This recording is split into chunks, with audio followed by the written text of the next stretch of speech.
ఒక మూవీ కోసం పూర్తి స్థాయి కమిట్మెంట్ చూపించి అద్భుతంగా మలిస్తే ఎంతటి ఖర్చైనా రాబట్టుకోవచ్చనే విషయాన్ని బాహుబలి నిరూపించింది. ఈ సినిమా కోసం 450 కోట్ల రూపాయలు ఖర్చు పెట్టామన్నది నిర్మాతల మాట. ఇంతకు మించిన ఖర్చు సమయంలో మహాభారతాన్ని తీయాలన్నది తన ఆలోచనగా రాజమౌళి గతంలోనే చెప్పారు. అయితే మలయాళంలో 1000 కోట్లతో రాండమోజం అంటూ మహాభారతాన్ని భీముడి కోణంలోంచి తీయబోతున్నట్లు మోహన్ లాల్ చెప్పడంతో జక్కన్న భారతం పక్కకు వెళ్ళినట్లే. ఇలాంటి సమయంలో మెగా ప్రొడ్యూసర్ అల్లు అరవింద్ 500 కోట్ల రూపాయల ఖర్చుతో రామాయణ మహాకావ్యాన్ని నిర్మించబోతున్నారనే టాక్ వినిపిస్తోంది. దీన్ని బేస్ చేసుకుని రామ్ చరణ్ ను శ్రీరాముడిగా మార్చేసి డిజైన్ చేసిన ఓ ఫ్యాన్ మేడ్ పోస్టర్ ఇంటర్నెట్ లో హల్చల్ చేసేస్తోంది.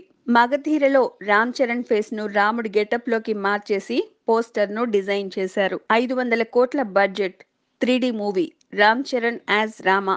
ఇన్నేసి నేమ్ కార్డ్స్ ను చూస్తే నిజంగానే యూనిట్ వర్గాలే పోస్టర్ ను రిలీజ్ చేశాయేమో అనిపించక మానదు. ప్రస్తుతానికి అల్లు అరవింద్ రామాయణం తీయడం ఎంతటి వాస్తవమో రాముడిగా రామ్ చరణ్ నటిస్తున్నాడనేది కూడా అంతే వాస్తవం. Please subscribe. Hi, it's me Purna. Please subscribe.